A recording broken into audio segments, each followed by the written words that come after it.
10, 9, 8, 7, 6, 5, 4, 3, 2, 1, 0.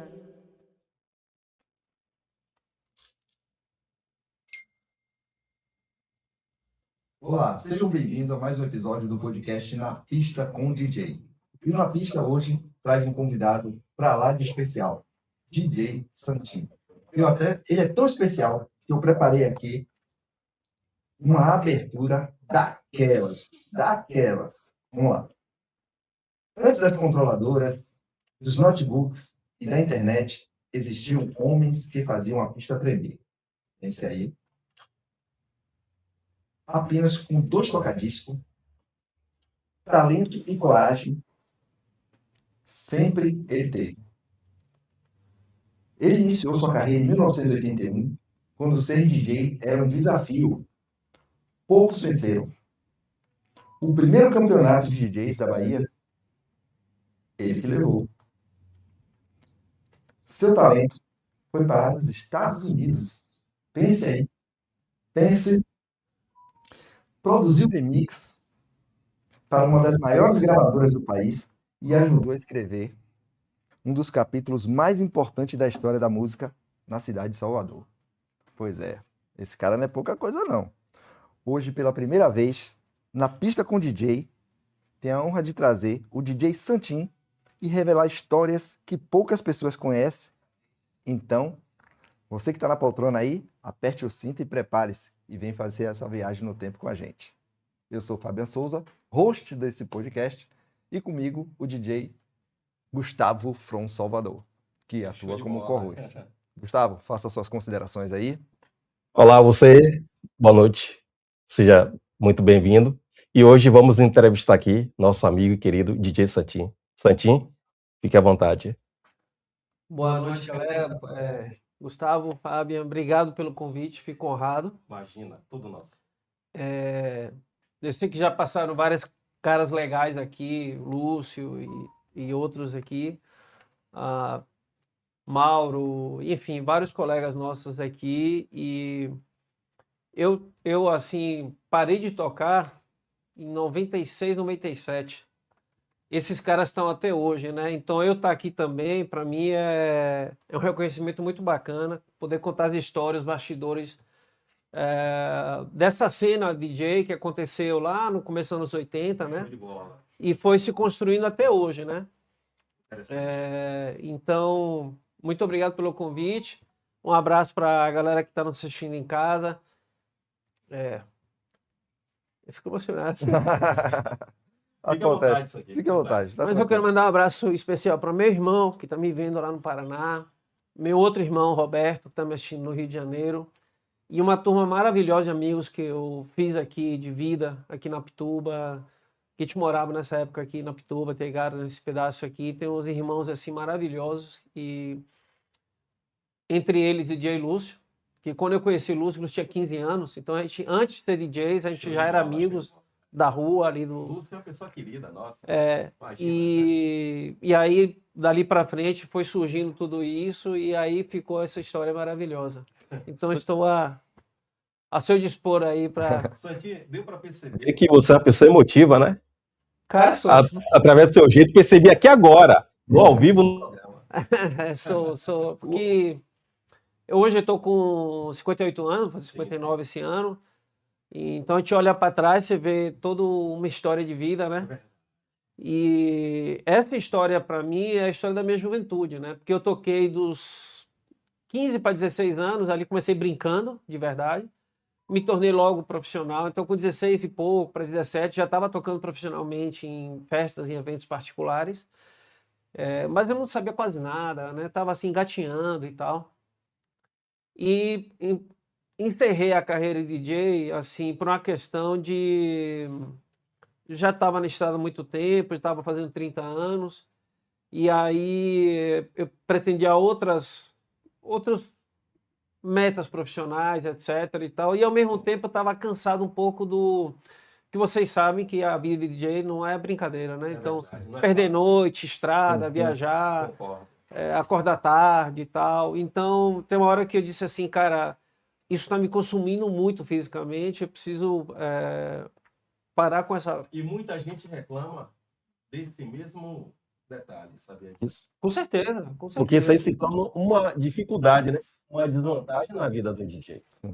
Com certeza. E aí mas assim, com a dor no coração, eu disse, vou ter que encerrar aqui. No coração, porque era algo que gostava, né? Não, eu assim, cara, o dia que a gente foi desmontar o estúdio, que a gente tinha em Tegara, sim. nossa, era um dia de chuva, cara, que eu fui lá desmontando e chorando, tirando tudo, desmontando o estúdio para entregar a loja. O espaço, né? E o espaço e assim, caindo lágrimas, sacou? Porque Santinho, você vê que eu tô emocionado até agora. relaxa, fique tranquilo, porque o objetivo do nosso podcast... É uma coisa realmente, música é uma coisa que mexe comigo, sempre mexeu. E o tempo que eu toquei, cara, quase 15 anos profissionalmente, era com paixão. Era com paixão. Sim. Acreditamos nisso. O podcast aqui é justamente isso que você está sentindo. A gente procura trazer DJs das antigas justamente para despertar essas emoções. Essa emoção que você está sentindo aqui, quem está do outro lado também está sentindo, porque sente, porque conviveu contigo, entende? Então, esse é o nosso objetivo. O nosso objetivo não é trazer estrelas, Claro, claro. entendeu? A gente quer trazer amigos, histórias de amigos, Histórias entendeu? Que legais, possam né? transmitir isso que você está sentindo, E viveram aquela época. entendeu? Esse é o nosso objetivo. Mas vamos começar a nossa sabatina de perguntas. Vamos lá. E rompem os tambores. Santinho, você disse que começou com os 15 anos, né? É. O que levou você a ser DJ? Você foi incentivado? Como surgiu essa ideia de você querer tocar e ser DJ? Cara, eu não sabia nada. Eu apenas, junto com meu irmão Raul e meu outro irmão de vida, que é meu primo Beto, a gente morava num prédio aqui na Pituba Tegara aqui, e a gente começou a ouvir música como qualquer jovem, ouvindo rádio, ouvindo, né, enfim, na televisão e tal, e começamos a nos apaixonar por música, por tudo aquilo. E logo descobrimos, primeiro contato, eu acho que foi quando a gente descobriu o programa de DJ Wilson, na rádio, na Itapuã, acho que era Itapuã Laser Mix, se eu não me engano. Era Itapuã Laser Mix. E, cara, aquilo ali suava com a gente como uma mágica, né? Porque eram músicas que a gente não ouvia em lugar nenhum, só ali no programa dele e tal. Então a gente, como vários todos da época, a gente começou a gravar fita cassete ali, tentava tirar a vinheta, tirar o comercial, aquela brincadeira toda. E a gente começou a se apaixonar pelas músicas e tal, e foi correr atrás de informação, de onde já eram aquelas músicas e tal e tal. Mas realmente, assim, até ali, eu não imaginava um universo DJ. E ali foi quando um colega nosso, que era tio da galera, não sei se você lembra dele, era uma personalidade, amigo nosso aqui do coisa, infelizmente já passou, mas tio, assim, tá no nosso coração, porque ele era um cara maravilhoso ali no Apituba. E um belo dia ele chega para mim e falou assim, cara, vamos pra danceteria. Vamos para danceteria, vai ter a matinê na Close-Up. Eu não sabia nada de nada. E eu fiz assim, não, tio, mas onde é a Close-Up? Não, lá na Barra. Aí eu pensei assim, cara, pô, eu saí daqui da Pitua, pegar um buzu até a Barra, não sei o quê, para chegar lá e tal. Eu disse, não quero não. Ele fez, não, mas tem um bocado de gatinha, legal, não sei o quê. Aí eu tava assim, né? Rapaz, não sei se eu vou não sei o quê. Aí ele fez assim, não, mas quem toca lá é DJ Wilson. Rapaz, o olho abriu. Aí despertou aquele interesse. Aí eu, quem? DJ Wilson? Aquele da rádio, esse mesmo. Eu digo, vamos agora. Aí eu já fui me arrumar e tal, e pegamos o ônibus, aí chamei meu irmão, a galera e tal, e aí fomos lá, e todo mundo queria se divertir, dançar com as gatinhas, não. Eu fiquei na cabine aqui, olhando o DJ Wilson tocar a noite toda. E aí foi meu primeiro contato, assim, de, pô, tocar disco, pitch, mixer, não sei o que e tal. E aí foi ali o primeiro contato, vi Paulinho também já tocava. Sim. Paulinho já tinha começado, já era amigo de Wilson, né? Fazia intervalo de Wilson mais ou menos, era uma coisa assim. Então o Wilson abria à noite e tal. E aí fiquei frequentando a Close-Up, depois a Tropicália. E a primeira vez que inventei de meter a mão foi uma vez que eu estava na Tropicália. Quem tocava lá era... Pio Novaes? Não, era antes de Pio. Antipio, né? Sim. Me esqueci o nome dele agora. Ele não foi um DJ assim, ele tocou um pouco lá e depois Não foi assim um DJ conhecido, né? Época não da deu galera. sequência e tal. Sei. Enfim. Mas ele depois, muito tempo depois, ele foi ser meu chefe na Transamérica. Nossa, coincidência. Aí eu sei que ele estava ali tocando tal. Nessa época tocava Miami Sound Machine, Dr. Sim. Beat. Sim. Chegava. Da vocalista, cantora Glória Estefan, né? Glória Estefan, exatamente. Eu Eu amo achava essa o máximo essa música, né? É. Aí numa dessa, e eu já invadi a cabine, já tava com moral com os caras. Sim. Aí ele não reclamava, eu achei que ele ia até brigar comigo, né? Pô, mas peraí, não sei o quê. Não, ele aí, pá, não sei o quê. Aí começou assim, né? Aí fomos aprendendo, pegando uma informação aqui, outra ali e tal. Tem uma historinha também que a gente morava num condomínio, tinha 3 prédios. E aí a primeira coisa que pensei assim, pô, precisa de um mixer, né? Eu tinha um sonzinho caseiro, mas assim, a primeira coisa tem que ter um mixer, né, para mixar. Das músicas. Aí na época tinha o hipermercado que tinha. Sim. Quando chegou lá, não vendendo um mixer ali, Hum. que era um Tarcos. Já APU. tinha piano. Era um pequenininho Piano, assim. isso.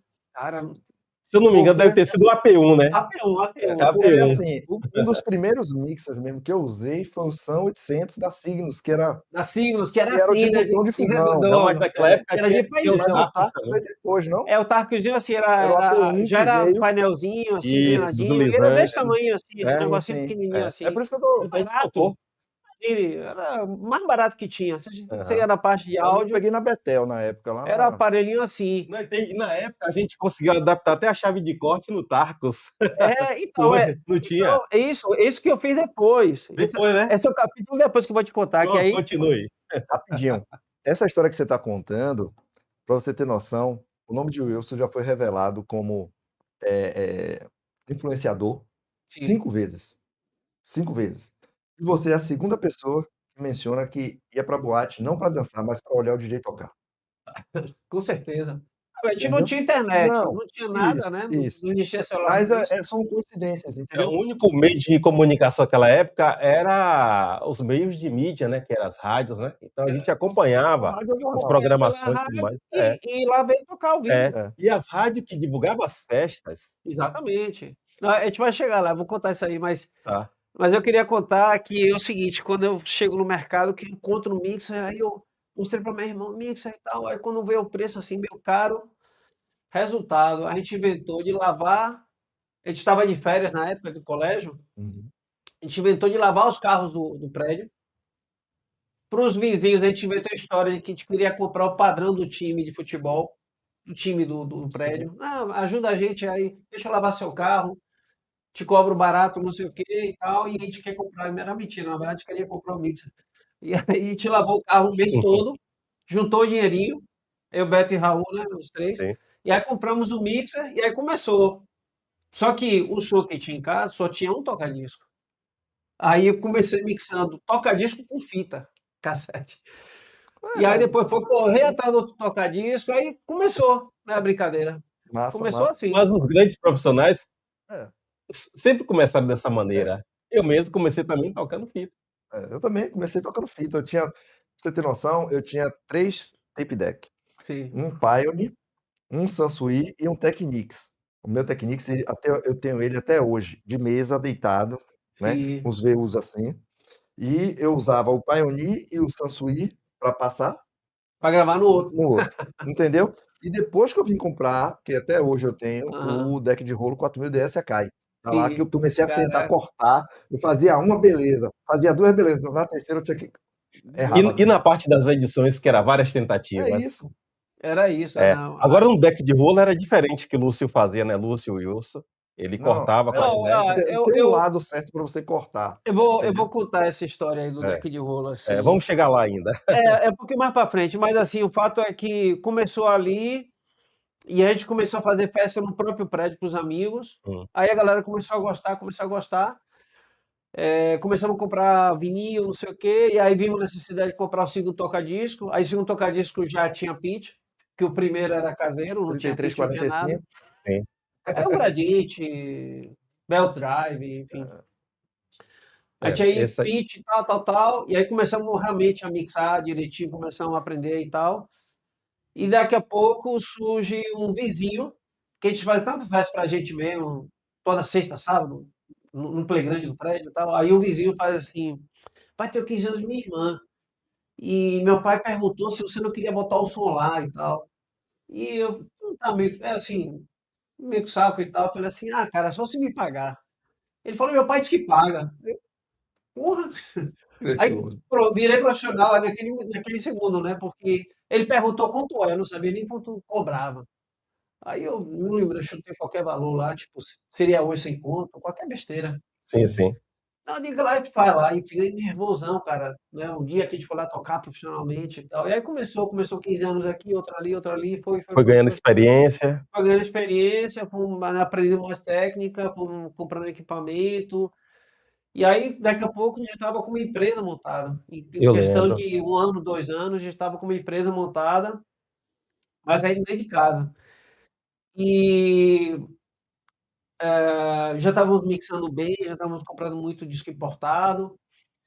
E aí eu comecei a me ter uma curiosidade de como é que fazia os remixes, que a gente ouvia na rádio. Sim. O Wilson já fazia alguma coisa, botava na rádio também e tal.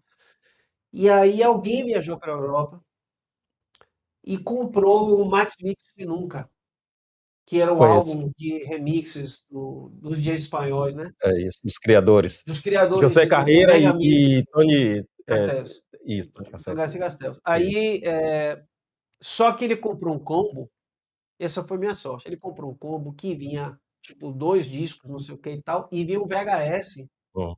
com make-off do Mega Mix, Pô, que legal. sacou? Vinha um VHS. E aí, Gosto na criação, né? exatamente. Então aquilo ali pra mim era que seria o YouTube hoje, de tutorial, né? Da época, Aí Sim. assim. o cara não era DJ, ele era amador, ele era curtidor, né, era tal. Aí ele foi e me deu o VHS. Ah, isso aqui, tá, toma o VHS pra você. Pô, aquilo ali era ouro, sacou? Então eu assisti o Ali que começou a escola. ali, aí eu pegava e assistia o VHS 1000 vezes. E aí o cara explicava como cortava o deck de rolo, como é que Hum. fazia o loop, pá, o negócio todo.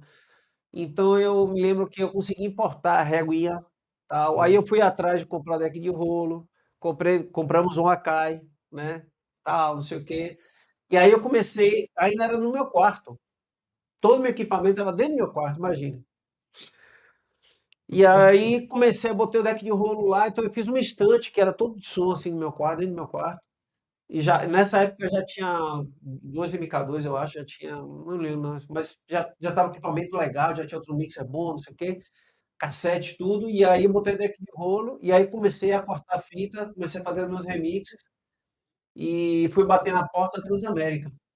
E aí eu levei vários remixes para lá, e os caras, pô, legal, não sei o que e tal, e aí começaram a tocar na programação.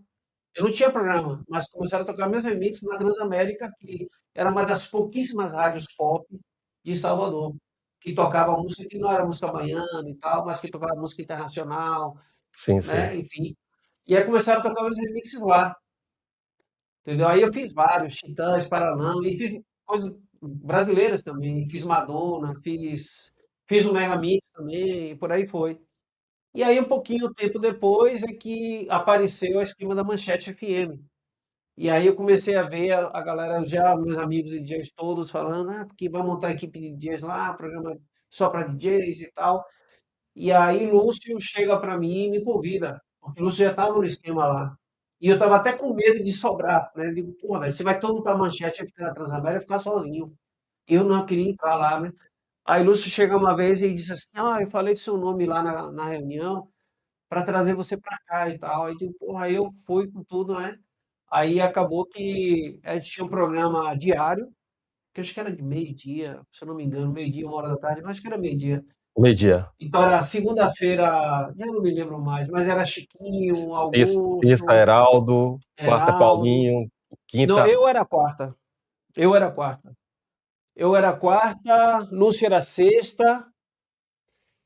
Eu acho que tinha Tony. Tony era aos sábados, à É, noite.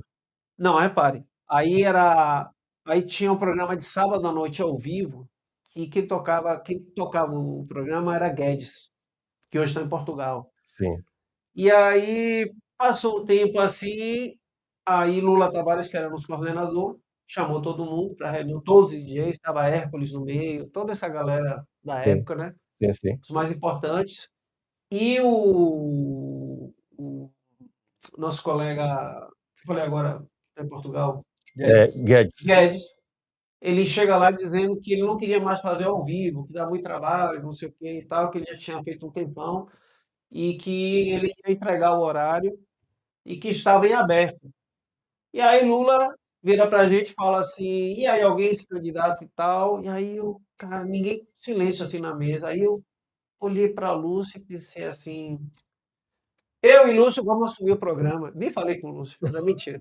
Sério, sem Foi na falar com o hora. Lúcio, Ele decidiu na na hora. hora, na Na hora. hora. Aí eu levantei e digo, ó, eu e o Lúcio vamos assumir o horário, vamos fazer ao vivo e tal. Aí o Lúcio olhou assim, não é, Lúcio? Ele, aí pronto, foi assim, a gente aí assumiu o programa É. e foi maravilhoso, foi uma época maravilhosa porque a gente tinha um programa, o meu era quarta, o dele era sexta, Lúcio já estava botando os remixes dele, fazendo o maior sucesso na programação.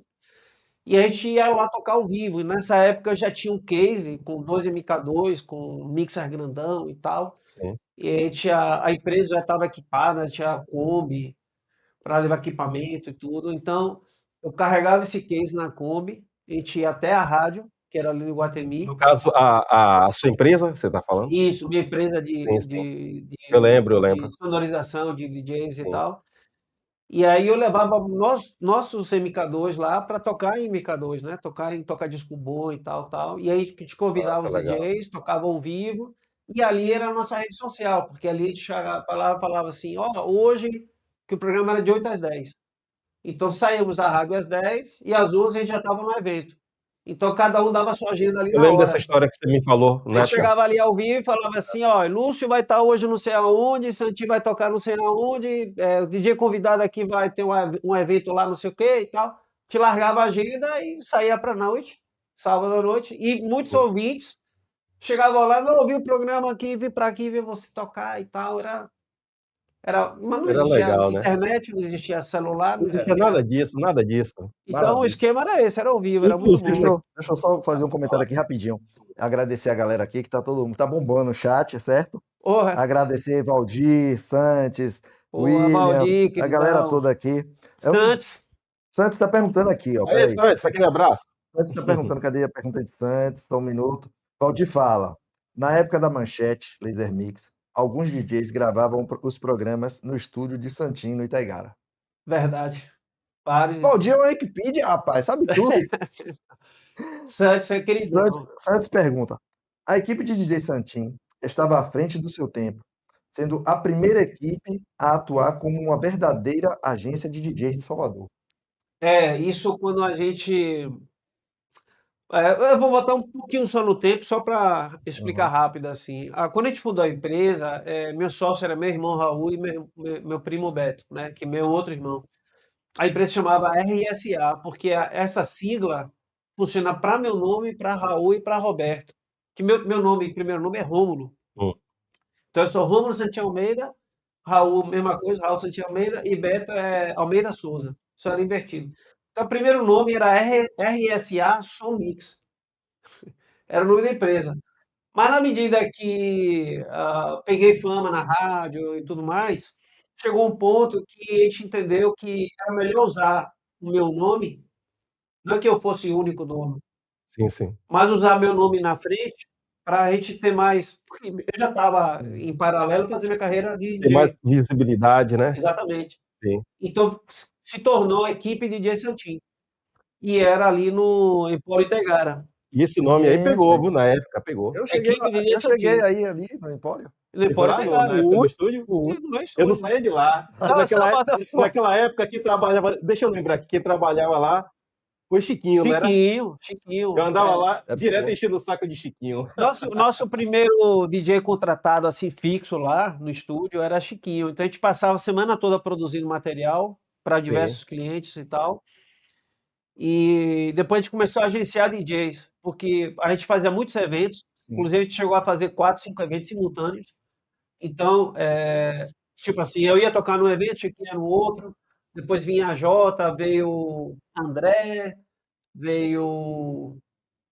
Cara, eu vou esquecer. A Jota Enfim, também, bem lembrado. A Jota trabalhar com você nessa época lá. exatamente. Então a gente começou a agenciar os DJs, a fechar os eventos, fazer o evento acontecer Sim. e, conforme o perfil do evento, a gente já mandava um DJ ou outro, né, que Sim. tinha mais o perfil daquele evento, Daquele tipo de evento. daquela noite. Entendeu? Às vezes Sim, era entendi. casamento, às vezes não, É variava, claro. 15 anos, evento Já corporativo. entra a questão de estilo. Sim, sim. Então a gente já começou a agenciar os DJs, né, e tal. Ah, E em nosso estúdio também, a gente sempre andou assim, tentando inovar. Então, nosso estúdio estava equipado com o que existia de melhor, assim. Então, a gente foi o primeiro estúdio a trabalhar com mini disc, com DAT digital, com áudio digital no computador. O primeiro sampler profissional, assim, que a gente tem notícia, a gente comprou também, que era um W30 da Roland. sim, conheço o Nossa. sampler. Esse sampler eu conheço. Então, assim, ninguém tinha, né? Alguns, assim, se arriscaram a usar pedal de guitarra, que era bem, né, bem limitado, etc e tal, uma coisa bem incipiente, a gente já tinha uma coisa realmente sólida, né? E quando a gente Os comprou bancos de memória e tudo mais, né? e aí quando a gente comprou o W30, é quando acontece essa história que é legal, que é do primeiro remix. É isso que eu ia chegar lá. Como você chegou no remix, como foi para os Estados Unidos, como foi gravar para Polygram? Polygram. Então, essa é a história do remix. Edivaldo Júnior, que virou Sim. Ed Valdez, que é o Sim. grande produtor hoje, Hum. ele vai lá no meu estúdio, o meu estúdio nessa época ainda era em casa. Ainda era em casa. Mas eu já, nessa época, já tinha tirado do quarto e levado, tinha um quarto de empregado, né? Então, os quartos de empregado virou o primeiro estúdio.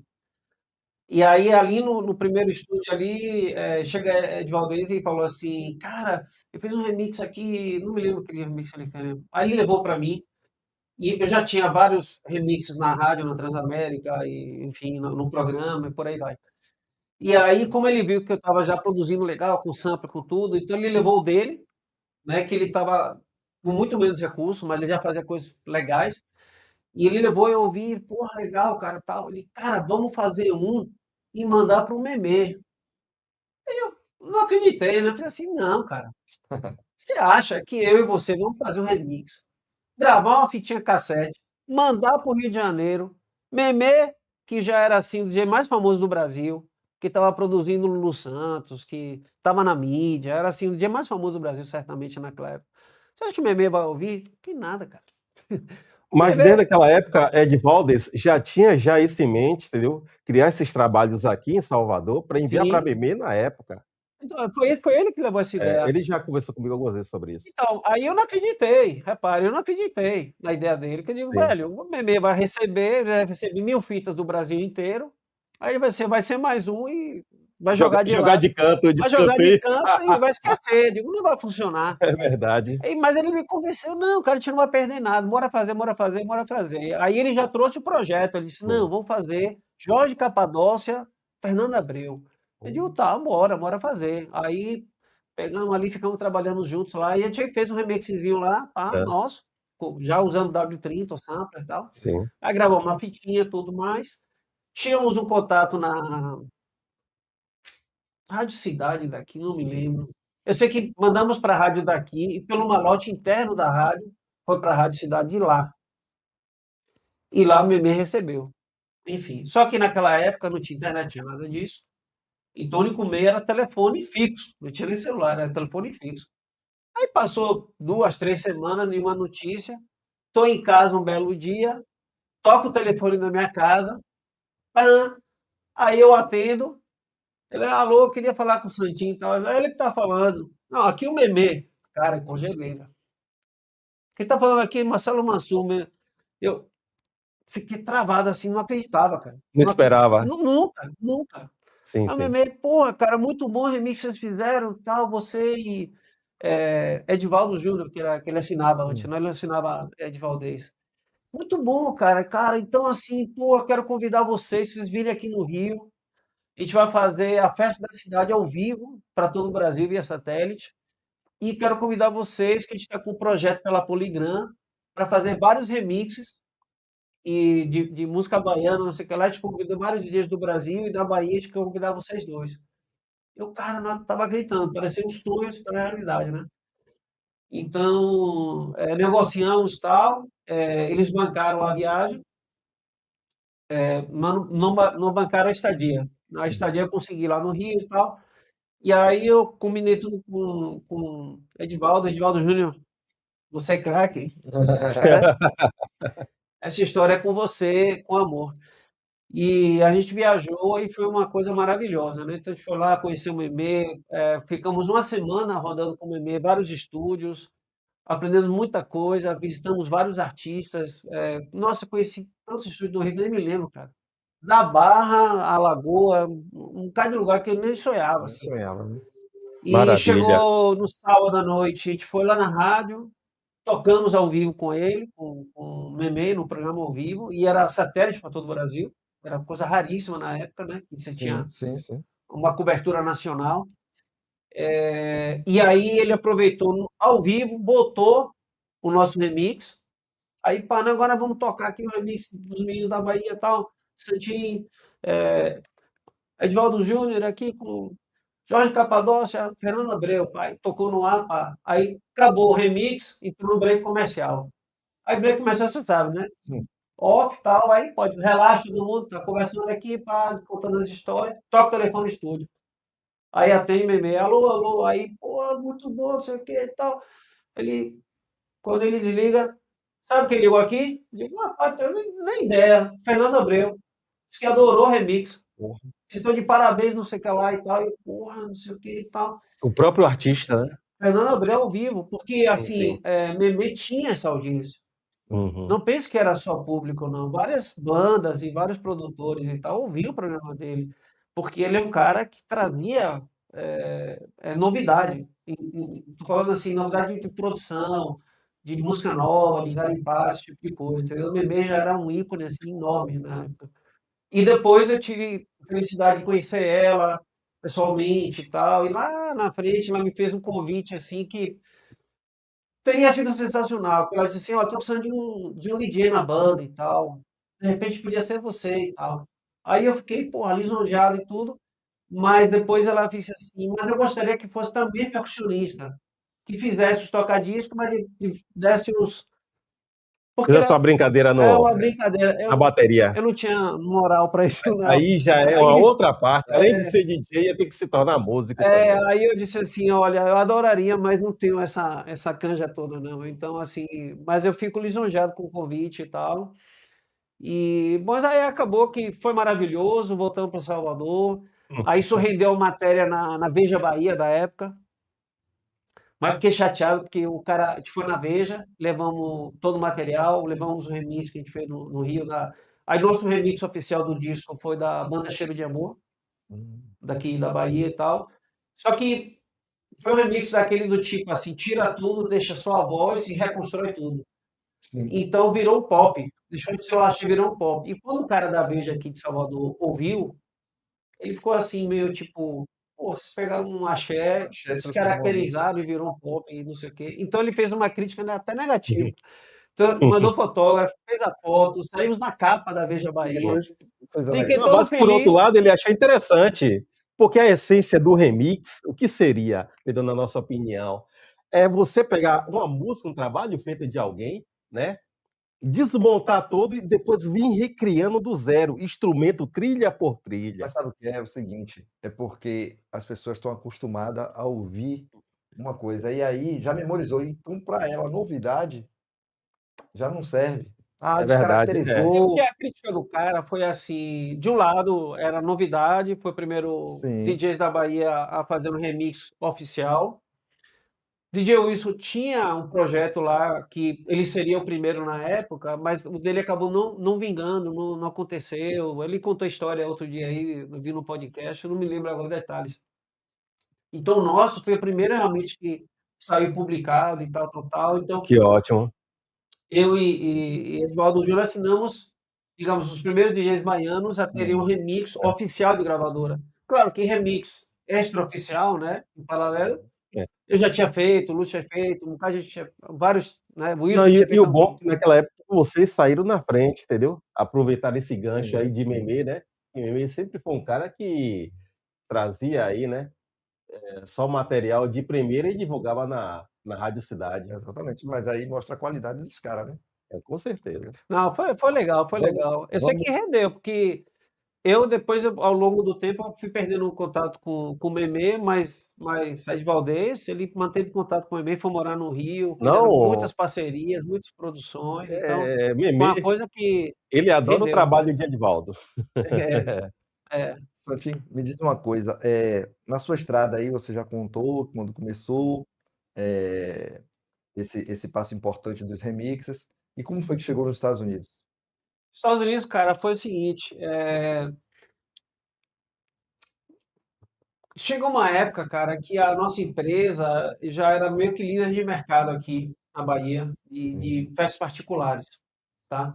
E eu, naquela época, eu não queria muito tocar em boate aqui, porque todo mundo falava isso, e os grandes mestres que eu tinha em consideração, o Zobaida, por exemplo, Sim. todo mundo reclamava, pô, você vai tocar numa casa, quero te pagar pouco e tal, tal, tal. Eu digo, bom, é evento particular, eu ganho mais, então eu vou ficar por aqui mesmo, não faço questão de tocar em casa não e tal. Então a gente ganhou tanta fama em evento particular, 15 anos, formaturas, tudo que você imaginar, festas, enfim, que meu nome foi indicado para uma empresa aqui de turismo que levava a galera para fazer parque da Disney, esse negócio todo lá nos Estados Unidos, né? Todo ano, todo meio de ano, na época de São João, era 15 dias lá viajando nos Estados Unidos, né? E era Cancún, era navio, era esse Sim, negócio sim. todo. E aí começou meio que despretensioso, mas também foi crescendo, crescendo, crescendo. E aí começamos a tocar, começaram a surgir convites lá também. Então, teve uma época que eu pensei até pensar em fazer uma temporada lá, ficar tipo 3 meses nos Estados Unidos e tal. Mas na prática não aconteceu. Mas o que me rendeu foi a oportunidade de tocar, por exemplo, dentro da Disney. Assim, quantos DJs você conhece que já tocaram dentro do parque da Disney, dentro das boates lá e tal? Então, eu toquei várias vezes dentro da Disney, assim, vários parques diferentes, horários diferentes e tal. E toquei dentro de trem, que tem um vagão do coisa, que é uma boate dentro do trem. Toquei em navio, por exemplo, né? Então isso foi bem bacana e tal. Agora, a gente estava levando música brasileira, na verdade, porque, assim, para a empresa seria muito fácil contratar um DJ americano, mas ele não ia tocar o repertório que o brasileiro gosta. Então, lá eu tocava para os brasileiros ou para os passageiros que estavam com a E gente esse na foi viagem. o seu diferencial. Na realidade, assim, você está numa terra, como você falou, por que eu vou chamar um DJ de fora para tocar música que está aqui? Geralmente a pergunta é essa. Exatamente. Então, como foi essa experiência de você tocar e agradar esse público, mesmo que não fossem brasileiros, que fossem de lá? Não, mas na verdade esse público de lá é por assim, eu tenho essa alma latina, falar espanhol e tal, tal. Então, para mim, a comunicação com essa comunidade latina também é bem tranquilo, bem fácil. Então, tocar lá, dentro do Parque da Disney, para um público que, se não é brasileiro, também era muito latino, entendeu? É muito tranquilo. E aí os americanos que gostam e tal, eles já aderem também, entendeu? Desse Então, movimento, né? aderem muito legal e tal. Agora, sim, cara, comparando, por exemplo, eu com o Santos ou com vários outros DJs aqui, eu fiz muito mais festa particular do que boate, por exemplo, né? Então o que acontece? É como se fosse uma banda de baile. Na festa particular você tem que tocar pagode, axé, forró, Isso, tudo. concordo. Então você vira um cara bem eclético. Uhum. E até hoje sou um cara eclético. Um showman. Então assim, isso para mim foi vantagem, porque não Uhum. fiquei fechado só em tocar house, ou, sei lá, drum and bass, ou outros estilos que a gente importou, Você entendeu? conseguiu expandir, né, a linha de Então, inclusive, repertório. assim, quando eu já estava uma época maduro, eu comecei a fazer um set só de música nacional. Só de música nacional. E a galera começou até a me chamar por conta disso. Para outros eventos, assim, outras situações. Tanto que tinha evento aqui em Salvador que era de rock and roll, e me convidavam porque eu fazia um set meio que de rock pop, assim, e tal. Música, Tipo, RPM com Titãs era e coisa assim. Eu já tinha feito Paralamas de remixes e Sucesso. tal. Que é um rock pop. Exatamente, era um rock pop e tal. E depois eu comecei a tocar com as coisas locais, assim, Lapirônicos, Chico Sainz, uma coisa um pouco mais alternativa e tal. Sei. Então teve uma época da minha carreira que a galera me chamava muito por conta disso. Ah, vamos chamar vários DJs, mas chama Santinho para fazer um set Um repertório de música brasileira. brasileiro ali e Não, e o tal. povo gosta até hoje Sabe o que desse eu tipo de trabalho. Inclusive, Lúcio até está conversando comigo da última vez, que os eventos que ele faz é só baseado nesse estilo aí. Mas você já observou que vai e vem os DJs, eles parece que não gostam de tocar música brasileira. Eles só gostam de tocar as músicas internacionais. Parece. Enfim. Não, é o que É o Mas que por quê? ficou, é o que ficou registrado no subconsciente deles, por causa daquela cultura da época, né? Manchete, né? Sim, E mas é outras isso que eu tô rádios dizendo. estadunidenses. Lembra que a gente conversou aqui da atualização, do Exato. DJ se atualizar? Que é O importante. público atualiza. Então, a escolha do público agora mudou, né? Então, você tem que ir no que o público está se adaptando. Exato. Mas você quer tocar o que você gosta. Então, termina não tendo público, entendeu? É Para o verdade. seu estilo que você quer tocar. É. Então, por isso que tem DJ, eu não toco axé, eu não toco pagode, eu não toco. Cara, você foi contratado. Você tem que tocar. Depende do Se for para um evento exatamente. social, vai ter que tocar essas coisas, não tem Se o jeito. cara pediu. Não, assim, eu lembrei agora, eu quero citar aqui um cara que foi maravilhoso com a gente na época da nossa empresa, da equipe de Santim, que é Alexandre Carvão. O apelido carinhoso da gente dele era Carvãozinho. E ele foi um puta DJ também. E assim, a gente, como eu te falei, a gente tocava nos eventos e tinha um determinado momento que o evento, a galera falava, não, eu quero ver um pagode agora, eu quero dançar forró. Na época da lambada também a gente tocou bastante. E digo, não, cara, eu toquei aqui hoje, mas já tô tocar esse tempo. Então, assim, cara, hoje eu não me atreveria a comentar isso, porque veio tantas gerações depois da nossa, Sim, entendeu? Que agora fato assim, cara, eu acho que tem espaço para todo mundo, e a nossa visão da época foi de que é abrir os horizontes. Então, na medida que a gente fazia todo tipo de evento, não faltava trabalho. Mas quando você, por exemplo, você diz assim, não, só toco esse estilo, você fica muito fracionado. Fica limitado. Você fica, então, não é toda festa que querem ouvir house, sei lá, vamos chutar agora. freestyle. Não, é o freestyle, por exemplo, entendeu? Então, cara, você não vai trabalhar, entendeu? E hoje em dia, quanto mais versátil na sua vida profissional, qualquer área, pode ser em vídeo, pode ser em áudio, pode ser direito, quanto mais versátil, mais oportunidades você vai ter de almejar o trabalho, entendeu? Então eu hoje vejo que vários colegas hoje estão passando por dificuldade, Sim. né? A gente vê isso ali e assim, se eu parei com minha carreira de DJ, mas eu poderia, por exemplo, ter mantido a empresa É o que eu ia te perguntar. e virar só empresário, entendeu? É isso que eu ia te perguntar. DJ Santinho resolve parar. Por que não continuou com a empresa? Parou parar de tocar, mas continuava com a empresa, né? Só administrando a cena. Mas não. DJ Santinho resolveu parar de vez, encerrar a empresa. Você Eu acha que acho, cara, fechar a empresa, parar a sim. empresa, você acha que se você não fizesse isso, você ainda ia ficar ligado nela? Ia te manter ali ainda preso? Ou você disse, não, vou encerrar aqui. E outra pergunta, como foi para os seus sócios você resolver parar? Bom, vamos lá. Eu acho que parei tudo porque, em paralelo, eu fazia faculdade, né? Aí eu fazia faculdade de Belas Artes e me graduei em design gráfico. Então, quando eu resolvi parar e tudo, eu já tinha 2 anos de faculdade. Não, minto, eu já tinha mais tempo de faculdade, mas ainda faltavam 2 anos para formar, fato é isso. Então, eu acho que eu não continuei por isso, porque nessa época aí, já estava muito corrido para mim, muito corrido, porque era muito difícil levar a faculdade e fazer tudo que eu fazia empresarialmente, tocar na Bells Beach, que era a maior boate da época, Sim. que é um outro capítulo que eu tenho que contar aqui. empresariar os outros DJs.